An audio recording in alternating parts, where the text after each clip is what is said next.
Hello everyone, welcome to the platform of मिसा video. Myself Nashid Rahan Chaudhary. और light का आज 14th लेक्चर है। 14th यानी कि आज इस चैप्टर का हम अंतिम संस्कार करने वाले हैं। ये जो चैप्टर है आज हम ये चैप्टर खत्म कर देंगे। यार बहुत लंबा खींच लिया, तुमने भी बोला है, ठीक है। This will be the last lecture. इसके बाद तुम्हारा ये चैप्टर खत्म हो जाएगा। तो विदाउट वेस्टिंग एनी टाइम ये शुरू करते हैं आज का topic. Today we are going to discuss about, पहले तो हम डिस्कस करेंगे लेंस फार्मूला के बारे में, ठीक है। फिर मैग्निफिकेशन लेंस के क्षेत्र में, मैग्निफिकेशन लेंस के क्षेत्र में थोड़ा सा अलग होता है in compare to mirror. Power of a lens, ठीक है। और क्या बोलता है, डिफ्रैक्शन तो तुम्हारे सिलेबस में नहीं है, लेकिन एनसीईआरटी एक बस वो फर्स्ट पेज में मोर टू नो नाम का एक बॉक्स रहता है ना, थोड़ा सा उसमें दे दिया। और क्वेश्चन तो नहीं होगा आज, ओके। So let's start. पहले what is lens formula. Mirror formula तुम्हारा क्या था कि कोई भी अगर एक मिरर हो, कॉन्केव कॉन्वेक्स मिरर, उसका तुम्हारा जो वो रहता है द रिलेशन बिटवीन कोई भी मिरर का फोकल लेंथ, ठीक है, इमेज डिस्टेंस और ऑब्जेक्ट डिस्टेंस, उसका जो रिलेशन है उस रिलेशन के एक फार्मूला के माध्यम से तुमको दिया जाता है। That is the mirror formula. उसी के लिए लेंस फार्मूला में लेंस का ऑब्जेक्ट डिस्टेंस, मिरर डिस्टेंस और फोकल लेंथ जो है उसका एक क्या बोलूं, उसका मिलाकर एक फार्मूला देख के तुमको दिया गया है, जिसको बोलते हैं हम लेंस फार्मूला। लेंस फार्मूला क्या है, देखो यार, तुम बोलोगे ये तो देखा देखा है। हाँ, ये देखा देखा है। देखो 1/f = 1/u + 1/v। तुम्हारा मिरर फार्मूला क्या था, याद है? मिरर के लिए तो 1/f, ये चेंज कर लेता हूँ, यस, 1/f = क्या था, 1/v - 1/u। ये था तुम्हारा इनकेस ऑफ मिरर। अरे है कि नहीं, मिरर में ये था। बस तुम्हारा जो लेंस है उसमें ये प्लस हो जाएगा, बस। और एक चीज हमेशा याद दिया रखना, साइन कन्वेंशन बोला था ना, साइन कन्वेंशन, यू इधर नेगेटिव होगा ऑलवेज, ये सब तो तुमको पढ़ाया था। साइन कन्वेंशन ऑलरेडी मैंने पढ़ा दिया है। साइन कन्वेंशन इज सेम, क्योंकि वो एक मैथमेटिकल चीज है। लेंस हो या मिरर, उसके लिए साइन कन्वेंशन सेम है, ठीक है। समझ आ गया? ओके। इस फॉर्मूला को नोट कर लो। इसके ऊपर तुमको न्यूमेरिकल्स देखने को मिलेंगे एग्जाम में, इसके ऊपर, या तो फिर तुम मिरर फार्मूला के ऊपर भी न्यूमेरिकल्स मिलेंगे, ठीक है। समझ में आ गया? ठीक है, स्क्रीनशॉट ले लो। स्क्रीनशॉट क्या, छोटा सा ही तो फॉर्मूला है। और साइन कन्वेंशन हमेशा याद रखना कि यू नेगेटिव होगा, भी मैंने बोल दिया था कौन से केस में, बोल देता हूँ फिर से। लेफ्ट होगा तो नेगेटिव, ठीक है। अरे यार ग्राफ है, एक पॉइंट है, इधर लेफ्ट होगा तो नेगेटिव, इधर होगा तो पॉजिटिव, ठीक है। उल्टा बोल दिया गया, यस, उल्टा बोल दिया। और नहीं, ठीक है, इधर पॉजिटिव इधर नेगेटिव, इधर पॉजिटिव इधर नेगेटिव, ठीक है। समझ में आया? उस हिसाब से ही ये चलाना।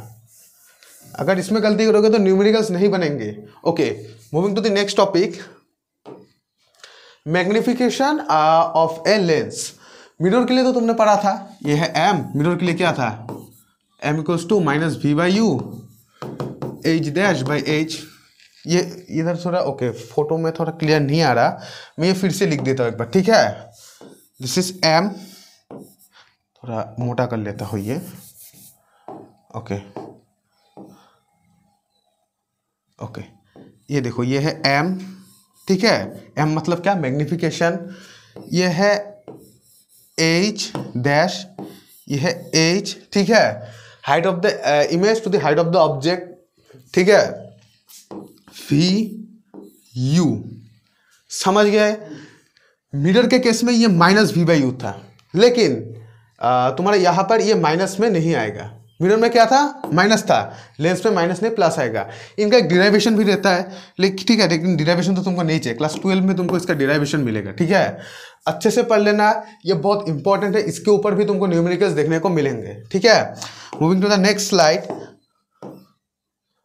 Okay, power of a lens, ये भी इंपॉर्टेंट है, इसके ऊपर भी तुमको देखने को मिलेगा। अब पावर ऑफ ए लेंस क्या है, तुमने देखा होगा, तुम तो मुझे ही देख रहे हो, मैं चश्मा पहनता हूं, देखो ये है चश्मा मेरा। हर एक चश्मे का एक पावर होता है, सुना है कभी? सुना होगा ऑब्वियसली। उसी पावर के बारे में आज हम ये डिस्कस करेंगे कि पावर ऑफ द लेंस क्या है, कंसेप्चुअल पार्ट है, ठीक है। अब ये तुमको ज्यादा और कंसेप्चुअली समझ आएगा जब मैं नेक्स्ट चैप्टर जो है human I and the colourful world, उसका जो एकदम सर्वप्रथम एकदम पहला जो टॉपिक है ह्यूमन आई, उसके बारे में जब मैं पढ़ाऊंगा तब तुमको ये ज़्यादा क्लैरिटी आएगा। लेकिन फिलहाल के लिए मैं बोल दूँ, हमारा जो आँख है, आँख तो ये नहीं है दिखने में ऐसा, ओके आई तो नहीं होगा ना, ठीक है। ये मान लो ये आँख है मेरा, अरे किसी का भी हो आँख है ना, इसके अंदर भी एक लेंस रहता है, ठीक है। अब किसी कारणवश वो लेंस थोड़ा प्रॉब्लम देता है लोगों में, लोगों के आँखों में, तो इसलिए हम और एक लेंस लगा देते हैं। और एक लेंस लगाने से क्या होगा पता है, और एक लेंस लगाने से पावर चेंज हो जाएगा उसका, ठीक है। अब देखो मान लो कोई भी हमारे आँख में, ये अंदर एक लेंस है, ऐसा एक लेंस है आँख के अंदर, थोड़ा मोटा कर दूँ, यस, ये हमारे आँख के अंदर ऐसा एक लेंस है।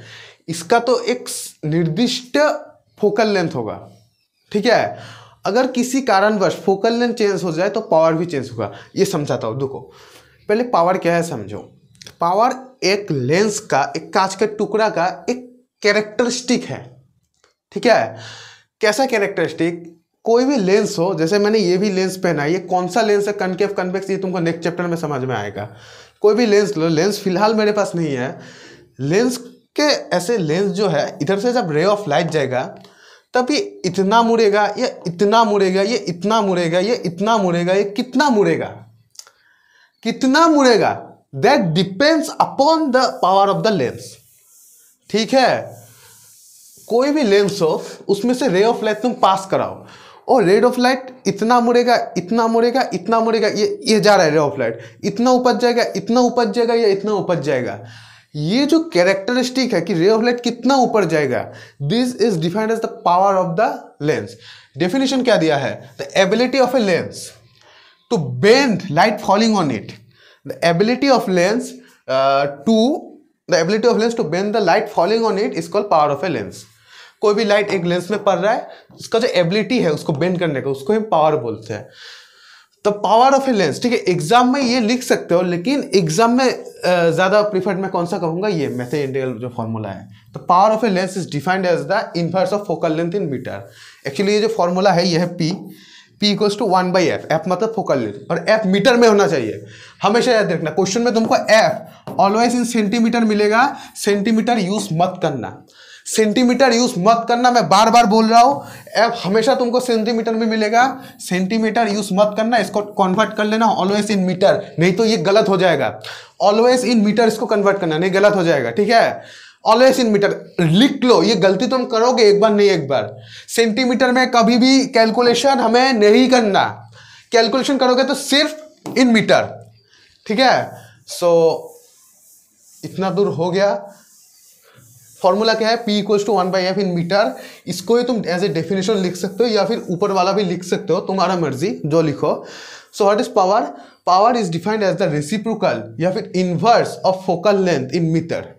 समझ में आया। उसके ऐसा यूनिट क्या है, इसके ऐसा यूनिट एक है डायप्टर और एक है, तुम लिख सकते हो, जरूरत नहीं है मैं लिख देता हूँ ऐसे ही, एक है डायप्टर और एक है मीटर इनवर्स। तुम्हारी मर्जी जो लिखो लिखो, दोनों सही है, ठीक है। पावर ऑफ लेंस समझ आ गया, इसके ऊपर ढेर न्यूमेरिकल्स मिलेंगे तुमको। Moving to the next slide, diffraction. Okay, उससे पहले मैं और एक चीज तुमको बता दूं, और एक इंपॉर्टेंट फॉर्मूला, थोड़ा इंपॉर्टेंट है, मैं लाना भूल गया।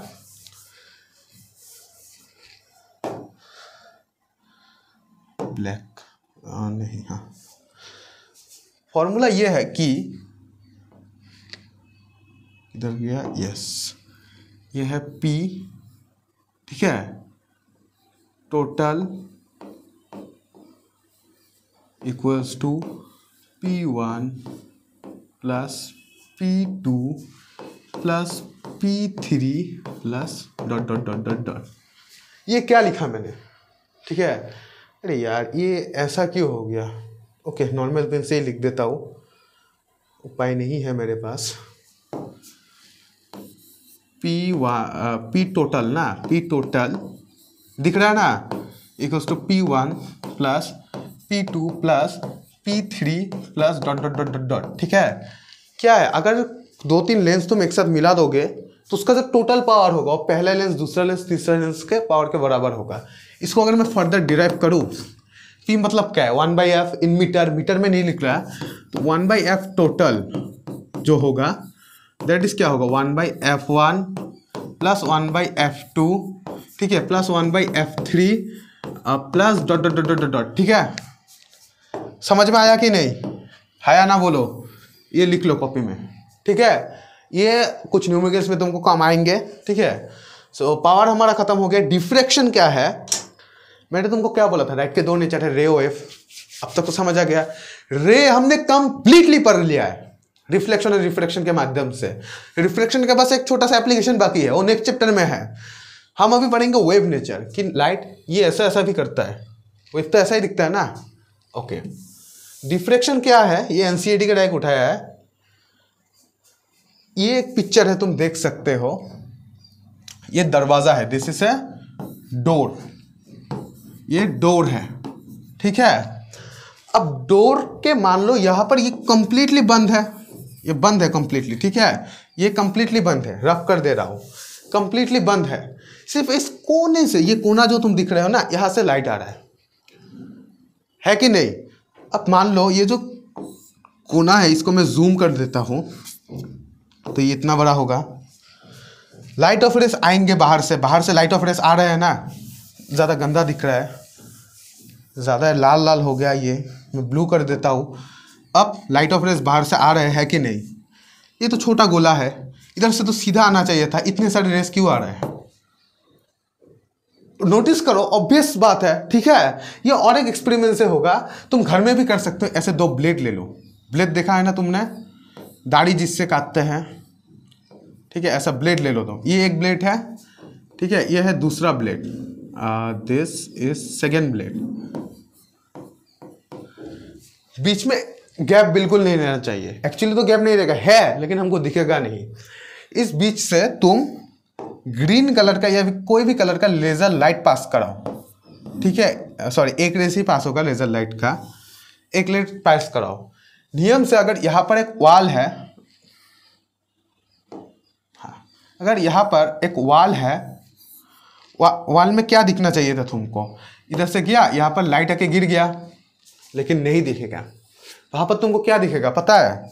वहां पर तुमको दिखेगा कि कुछ ऐसे पैटर्न्स फॉर्म हुए। एक लाइट गिरा, थोड़ी देर बाद ऐसे ऐसे ऐसे ऐसे ऐसे ऐसे करते करते ये छोटा होता जाएगा, और ठीक है।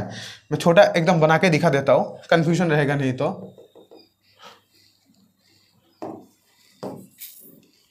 ओके, ये थोड़ा बड़ा, अरे यार, हाँ, ये बड़ा है, थोड़ा छोटा छोटा छोटा छोटा और छोटा होगा, ठीक है। ऐसे और छोटा होगा, ये छोटा, ये छोटा, ऐसे और छोटा। एक पैटर्न देखने को मिलेगा तुमको, और छोटा होगा, ऐसा एक पैटर्न दिखने को मिलेगा। क्यों? क्योंकि actually light of rays straight line पे यहाँ पर ट्रेवल नहीं कर रहे। अगर स्ट्रेट लाइन पे ट्रेवल करता तो सिर्फ यहाँ पर तुमको रे ऑफ लाइट दिखता। ऐसे पैटर्न्स क्यों दिख रहे हैं? ऐसे ऐसे छोटा हो जा रहा है, क्यों? बिकॉज लाइट थोड़ा डेविएट हो रहा है, ठीक है। यही है इसका नेचर कि लाइट अलग अलग जगह पर अलग नेचर दिखा रहा है। ये नेचर वो कब दिखाएगा? देखो, if an opaque object on the path of light becomes very small. अगर path of light very small है, छोटा एकदम, ब्लेड का छोटा था, दरवाजा का कोनी छोटा था, ठीक है। ऐसे तो हम रियल लाइफ में इतना बड़ा बड़ा रेस ऑफ लाइट दिख रहे, दैट इज रे। लेकिन जब ये जो एकदम छोटा कोने से जाएगा, very small light, the tendency bend around it and not walk in straight line. उसका नेचर चेंज होता है, वो स्ट्रेट लाइन में नहीं रहता, ठीक है। जैसे तुम्हारा एग्जांपल दिया था, तुम कब अच्छे बर्ताव करते हो और जब बदमाशी स्ट्रेट, क्या बोलूँ और, समझ गए? And not walk in straight line and known as diffraction of light. अब तक के लिए इतना ही इंपॉर्टेंट था। ये तुमको हायर क्लासेस पे डिटेल में मिलेगा कि लाइट का दो नेचर है, डी ब्रोगली वेवलेंथ था, उसके बाद डी ब्रोगली हाइपोथेसिस, ये सब मिलेगा। मैटर वेव्स, इलेक्ट्रोमैग्नेटिक वेव के चैप्टर में मिलेगा। सो डिफ्रैक्शन हमारा हो गया है खत्म, इतना ही तुमको जानना था। इससे ज्यादा क्वेश्चन आएगा ही नहीं, ऐसे ही पढ़ा दे एनसीईआरटी में, इसलिए। Okay, so this is the last lecture of chapter light. Hope you enjoy this lecture. मुझे एक चीज करना चाहिए था कि मुझे न्यूमेरिकल सीरीज एक लाना चाहिए था, लेकिन किसी कारणवश मैं न्यूमेरिकल सीरीज ला नहीं पाया, ठीक है। I am sorry for that, I am very much sorry for that. मैं न्यूमेरिकल सीरीज ला नहीं पाया, लेकिन हालांकि ये चैप्टर खत्म हो गया है, इसमें से न्यूमेरिकल काफ़ी अच्छे बनते हैं। सो मैं रिक्वेस्ट करूंगा तुम लोगों से कि एनसीईआरटी का जो न्यूमेरिकल्स है, हर एक न्यूमेरिकल सॉल्व करना, एग्जाम्पल हो, एक्सरसाइज हो, इन टेक्स्ट क्वेश्चन हो, हर एक।